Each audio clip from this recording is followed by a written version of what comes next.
There is a city in Texas where your chance of being the victim of a crime is 1 in 32. Not 1 in 320, not 1 in 3,200, 1 in 32. And the house down the street from that statistic is listed on Zillow for $76,000. That is not a typo. That is a trap. Texas is the #1 destination for domestic migration in America.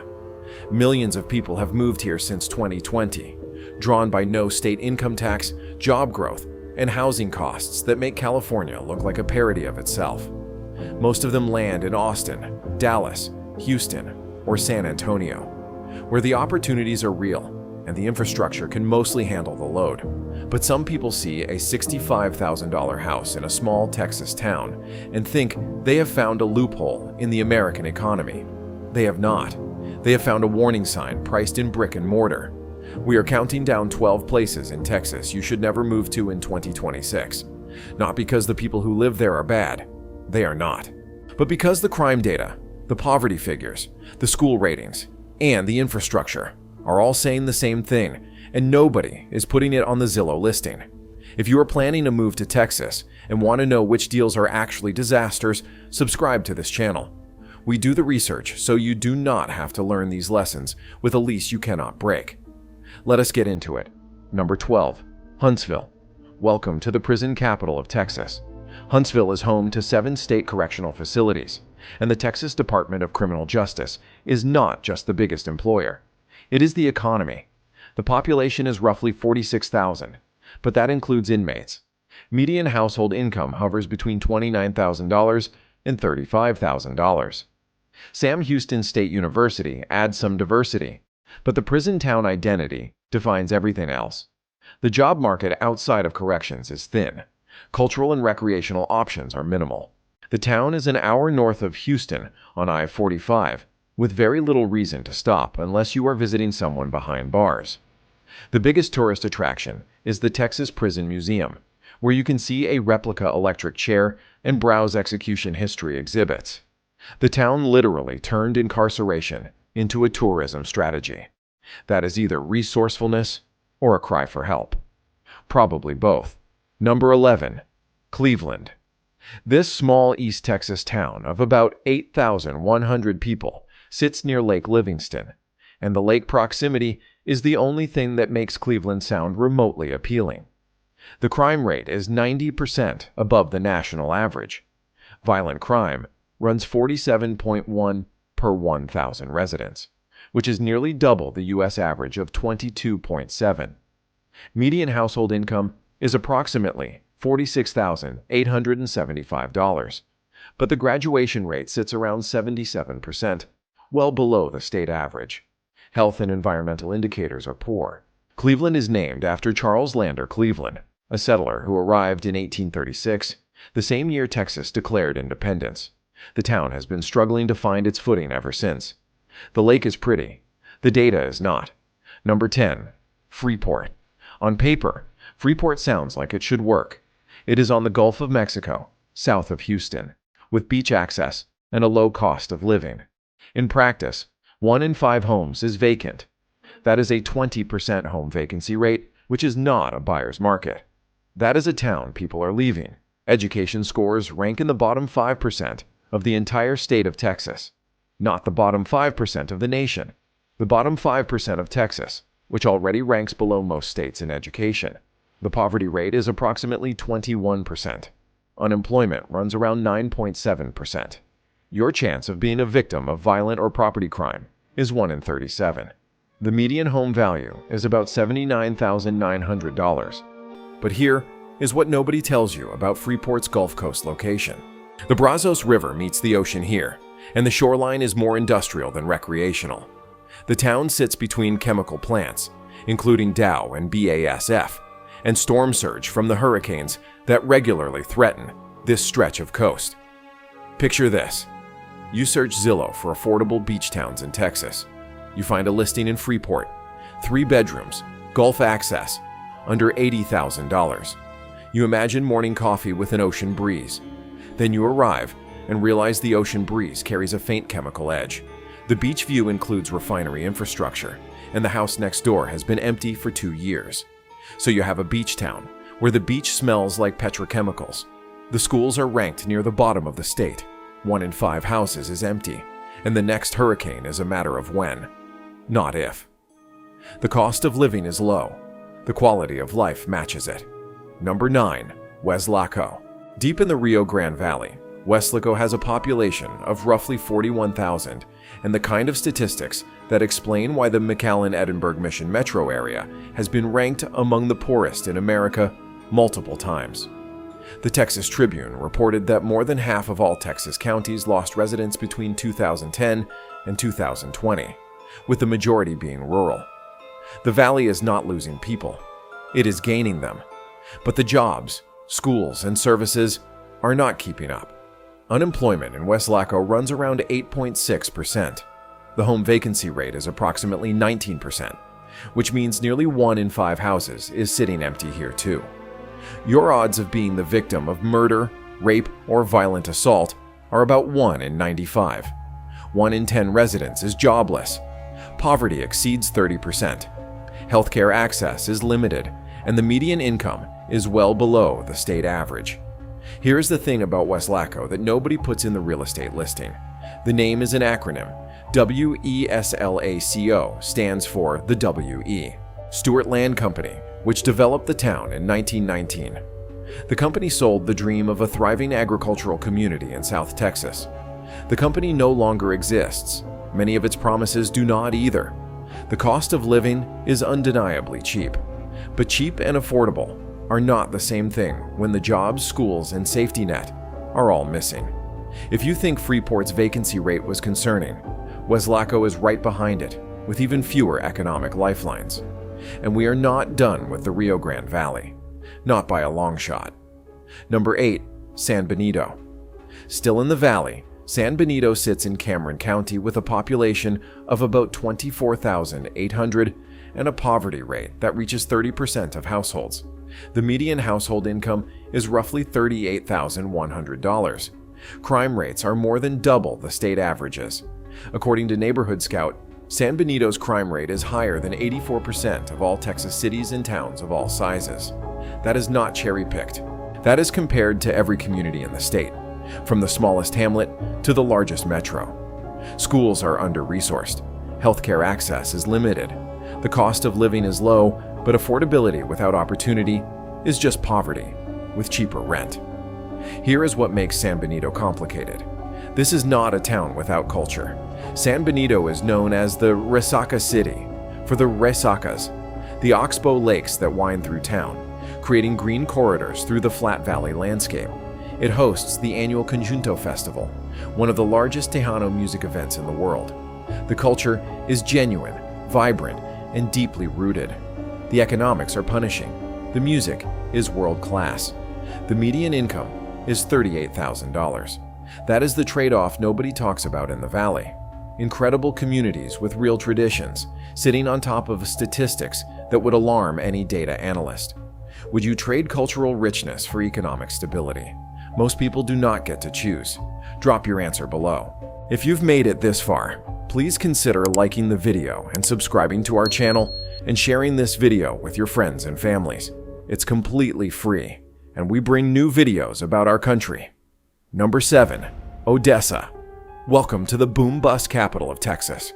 Odessa is a Permian Basin oil town of approximately 115,000 people, and its economy is roughly 80% dependent on oil and gas. When crude prices are high, oil field jobs pay $80,000 to $100,000 or more with no degree required. Rents triple. Traffic becomes unbearable. The population swells with transient workers from across the country. Crime spikes, and then the prices drop. When oil busts, unemployment surges. Businesses close. Half-built developments get abandoned. The population contracts. For-lease signs outnumber open storefronts. This cycle has repeated for decades, and it makes long-term planning, whether you are a family, a business owner, or a school district, nearly impossible. During a boom, you cannot afford to live here. During a bust, you cannot afford to stay. That is not an economy. That is a hostage situation negotiated by crude oil futures. But the economy is not the only problem.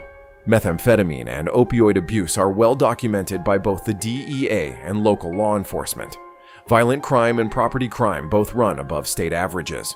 On August 31, 2019, a mass shooting along I-20 and Highway 191 killed 7 people and injured 25, one of the deadliest incidents in Texas that year. The landscape is flat, dry, and desolate.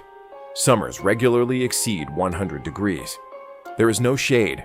There are no water features. There is no visual relief in any direction except pump jacks and horizon. Odessa has a Stonehenge replica on the UT Permian Basin campus and a meteor crater that looks like a shallow ditch. The town has cosmic attractions and earthly problems, and the problems do not take days off when the price of crude drops below $60 a barrel. Number 6. Balch Springs. 15 miles east of downtown Dallas, Balch Springs has a population of about 27,000 and violent crime rates 225% above the national average. That is not a marginal difference. That is more than triple the baseline. Overall crime is 70% above the national average. The poverty rate is approximately 25%. The median home value is around $97,200, which sounds appealing by Dallas-Fort Worth standards until you understand what you are actually buying into. City infrastructure is outdated and failing. Recreational opportunities for families are minimal. The school district is considered one of the most efficient in the entire DFW Metroplex. One real estate analysis described Balch Springs as the worst place to live in Texas, and they said it with data, not opinion. Violent crime 225% above average, poverty at 25%, bottom-tier schools, and crumbling infrastructure. Balch Springs is named after John Balch, who built a homestead near Natural Springs in the 1840s. The springs are gone. Most of the reasons to live here are too. The proximity to Dallas sounds like a selling point. It is not. You get none of Dallas's benefits and all of its problems concentrated into a suburb that the metro area seems to have quietly given up on. Number 5.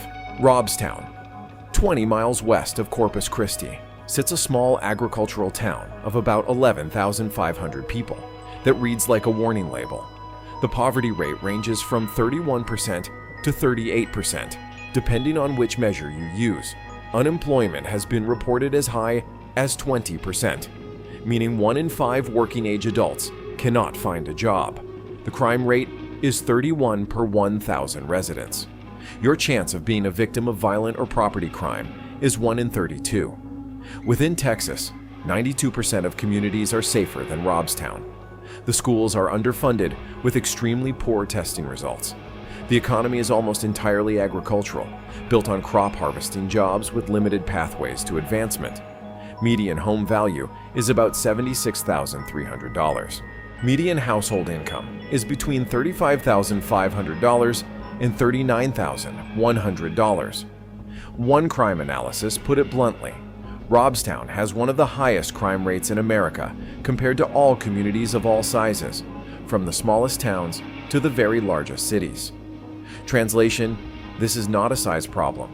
This is a systemic problem, and here is the detail that makes Robstown genuinely tragic. This town claims to be the birthplace of Texas Hold'em poker. The game was reportedly invented here in the early 1900s, before spreading to Las Vegas and then the world. The town where America's favorite card game was born is now one of the most economically devastated places in the state. Robstown dealt Texas Hold'em to the world and got dealt a losing hand in return. Picture this. You are driving through Robstown on Highway 77. Flat fields stretch in every direction. A few small businesses are open. Most are not. The houses are modest, but the prices are lower than anywhere in the Corpus Christi metro. You could buy a home here for less than a new truck. And then you pull up the crime data. 1 in 32. 92% of Texas is safer than where you are standing. The nearest decent hospital is in Corpus Christi, 20 miles away. The schools cannot pass basic testing benchmarks, and the job market is harvesting season or nothing. The house is cheap. Everything else costs more than you think. Number 4, Donna. We are back in the Rio Grande Valley, and this time, the data is not just bad. It is the worst in the state. Donna, a town of roughly 16,800 people in Hidalgo County, has been ranked the #1 most dangerous city in Texas per capita by multiple sources, including Area Vibes and Arcadian AI. The violent crime rate is 1,758 per 100,000 residents. That is 351% above the Texas average, not 35%, 351%. That translates to approximately 265 aggravated assaults in a single year in a town of fewer than 17,000 people. To put that in perspective, that is roughly 1 assault for every 63 residents. The median household income is approximately $34,049. About 33% of families live in poverty.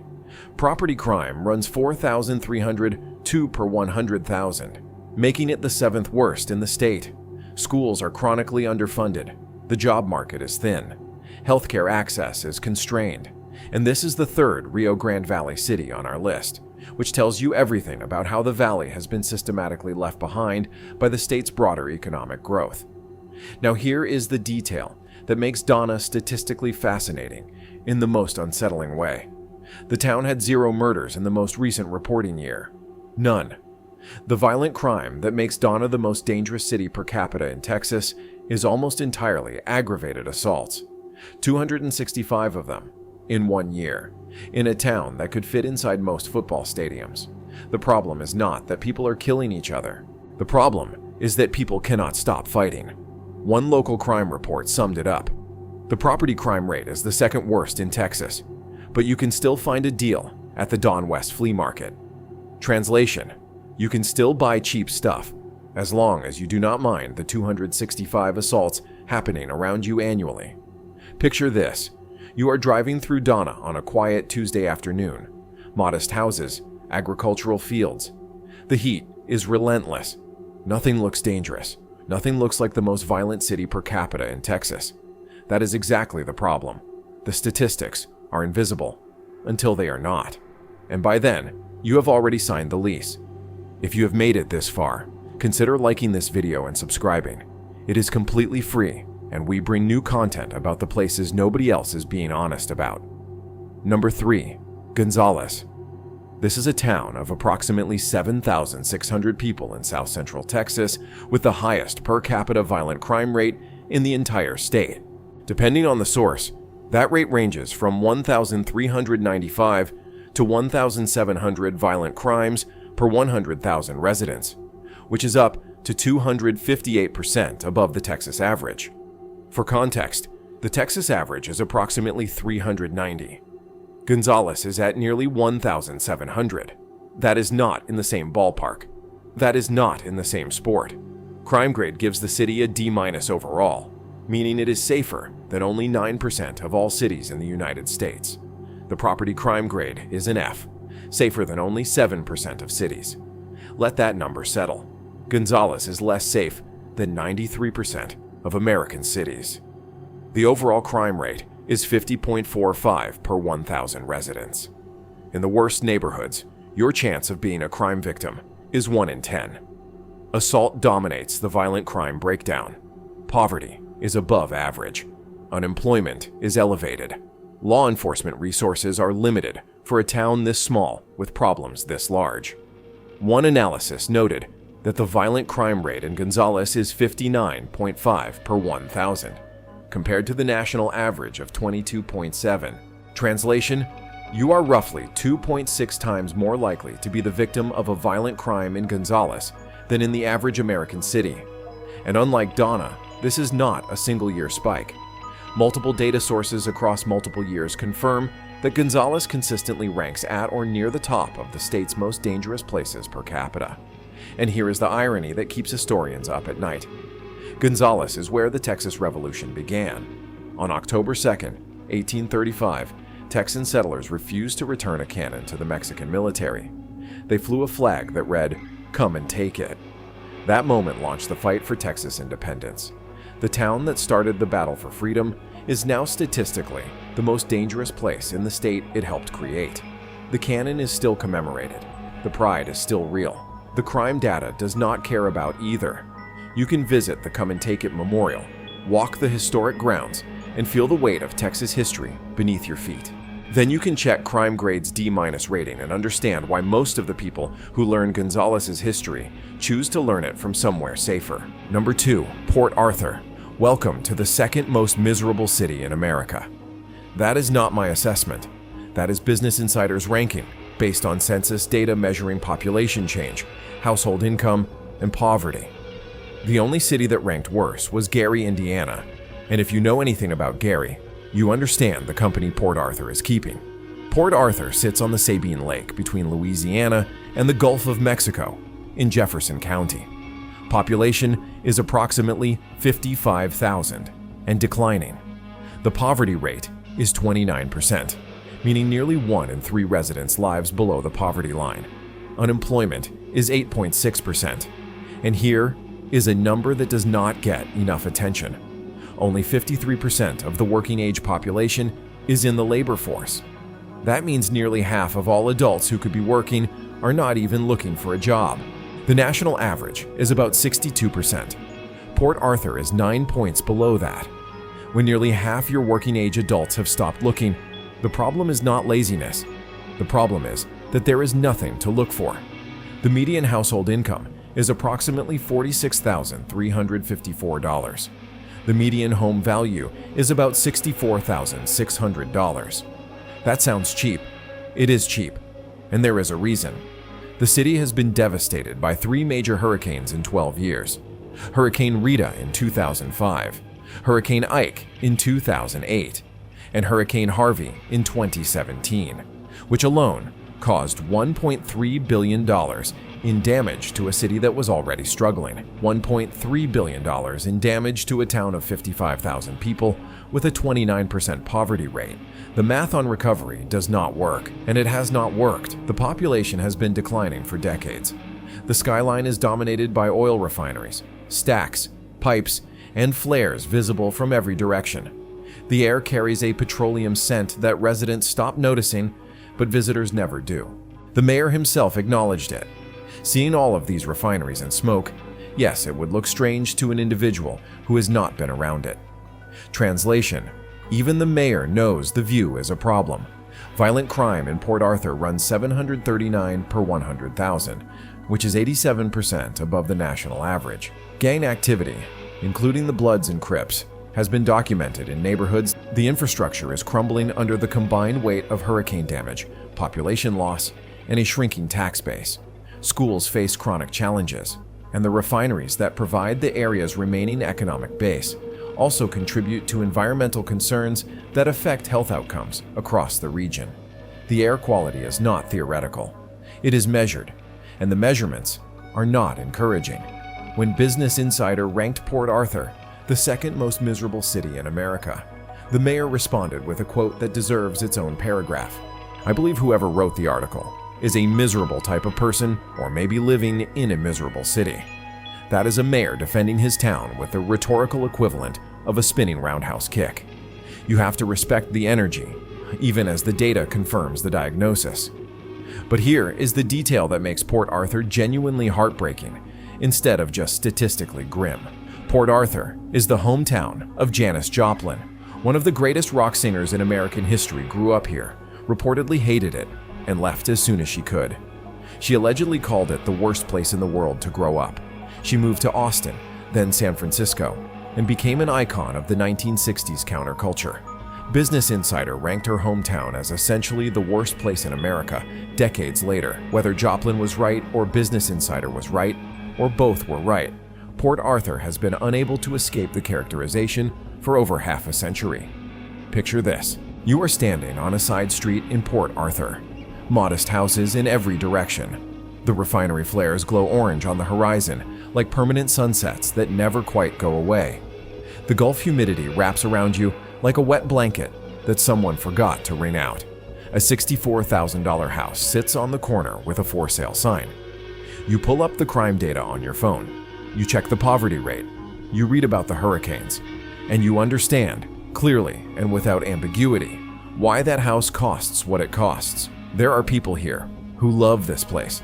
There are communities here with deep roots and real pride. But if you are considering moving here from somewhere else, The data is asking you a question you need to answer honestly before you sign anything. And now, we arrive at number 1. Number 1. Beaumont.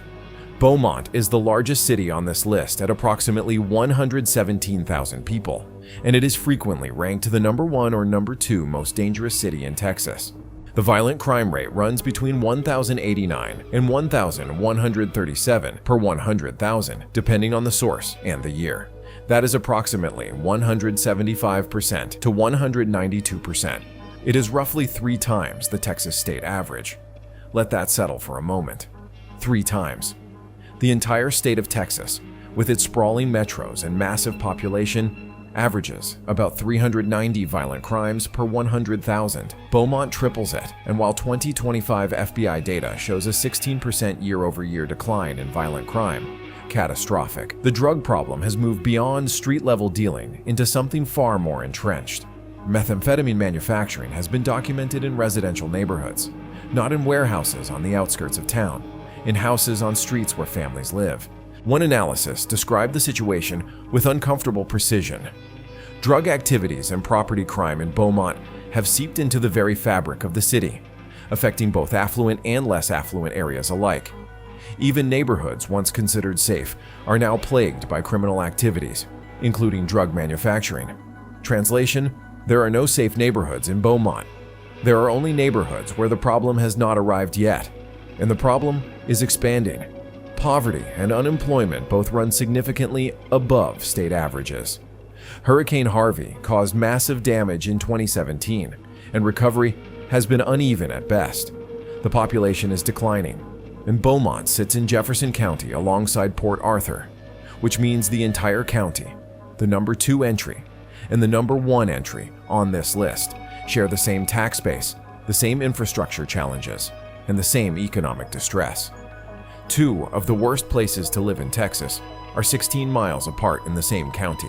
That is not coincidence. That is systemic failure. Now here is the fact that transforms Beaumont from a statistic into a story. On January 10th, 1901, just outside Beaumont, the Spindletop oil gusher erupted. It blew 150 feet into the air. It produced 100,000 barrels a day. It launched the modern petroleum industry. It created billionaires. It transformed Texas, the United States, and the entire global economy. Beaumont was ground zero for the Texas oil boom, the town where it all started. And that same town, 125 years later, is one of the most economically distressed and dangerous cities in the state. The Spindletop Monument sits roughly 12 minutes from neighborhoods where methamphetamine is manufactured in homes. The oil made billionaires. The town got left behind. That is not irony. That is an indictment of every system that was supposed to distribute the benefits of the wealth that was pulled from this ground. Picture this. You are standing at the Spindletop Memorial on a warm Tuesday morning. The historical marker tells you about the day that changed the world. Then you drive 12 minutes north into a neighborhood where the houses are affordable, the streets are quiet, and the FBI's crime data says you are 3 times more likely to be the victim of a violent crime than the average Texan. The monument celebrates what Beaumont gave to the world. The data reveals what the world gave back. These 12 places are real. The crime data is real. The poverty figures are real. The vacant houses, the failing schools, the hurricane damage, the prison economies, the boom-bust cycles, and the drug manufacturing in residential neighborhoods are all real. And people are still moving to some of these towns because the houses are cheap and the Zillow listings do not come with FBI crime statistics. Texas has no state income tax, which attracts millions. But no state income tax also means less revenue for the communities on this list that need it most. The brand sells the freedom. The data reveals the cost. Every cheap house in Texas has a story. Some of those stories include phrases like 1 in 32 chance, 351% above average, and second most miserable city in America. This is not a commentary on the people who live in these places. Many of them are doing the best they can with what they have. But if you are considering a move to Texas in 2026, you deserve to know which $65,000 house is a bargain and which one is a warning sign dressed in siding. Like this video, if you nearly moved to one of these places and nobody warned you. Subscribe, because if these 12 towns were hiding on Zillow, Imagine what else we are going to find.